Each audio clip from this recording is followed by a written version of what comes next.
আসসালামু আলাইকুম। মুস্তাফিজুর রহমান কি দুর্দান্ত বোলিং! মুস্তাফিজুর রহমানের বোলিং দেখে ফাফ ডুপ্লেসি অবাক, অবাক স্টেডিয়ামের দর্শক, অবাক ধারাভাষ্যকার। অবাক হবেই নাই কেন? কি অসাধারণ বোলিং! আজকে দিল্লি ক্যাপিটালসের যত বলার ছিল সবার চেয়ে ভালো বোলিং করছে মুস্তাফিজুর রহমান। শুধু আজকেই না, গত যে দুইটা ম্যাচ গেছে দিল্লি ক্যাপিটালসের, মুস্তাফিজুর রহমান খেলছে, সেই দুইটা ম্যাচেও কিন্তু অসাধারণ বোলিং করেছে এই বাংলার কাটার মাস্টার মুস্তাফিজুর রহমান। আজকের বোলিং ফিগারটা দেখেন মুস্তাফিজুর রহমানের, এবং সবারগুলো দেখেন।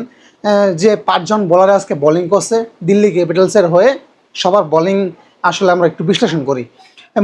Mukesh Kumar 4 over 49 run, 1 wicket. ভাবা যায়, 4 ওভারে 49 রান দিছে, মাত্র একটা উইকেট পাইছে মুকেশ কুমার। এবং মোহিত শর্মা 4 ওভারে 47 রান, 0 উইকেট।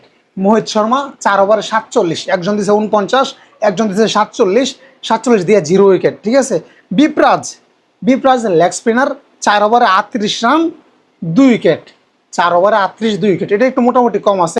এবং কুলদীপ যাদব ভালো বলার বরাবরই, কুলদীপ 4 ওভারে 39 রান, 2 উইকেট। রান কিন্তু প্রায় 40, 2টা উইকেট পাইছে। এবং সর্বশেষে মুস্তাফিজুর রহমান 4 ওভারে 33 run, 3 wicket. 33 run, 33, Mustafizur Rahman মাত্র 33। আর বাকি যে চারজন বোলার আছে 49, 47, 38, 39, মুস্তাফিজুর রহমান মাত্র 33 রান দিয়ে, তাও আর 3 উইকেট।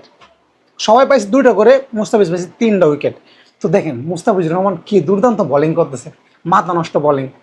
তো সত্যি মুস্তাফিজের জন্য আমরা যারা বাংলাদেশি আছি আমরা গর্বিত, অবশ্যই গর্বিত। কি দুর্দান্ত বোলিং করে! যখন ধারাভাষ্যকাররা বলে যে মুস্তাফিজুর রহমান বাংলাদেশ, হ্যাঁ সত্যি আমাদের খুব ভালো লাগে। এবং বিশেষ করে আজকের বোলিং মুস্তাফিজুর রহমানের কি অসাধারণ ছিল! ফাফ ডুপ্লেসি তো একদম পারে নাই মুস্তাফিজুর রহমানকে জড়িয়ে ধরে মানে আকাশে তুলে দেওয়ার জন্য, মানে এত খুশি হয়েছে সবাই।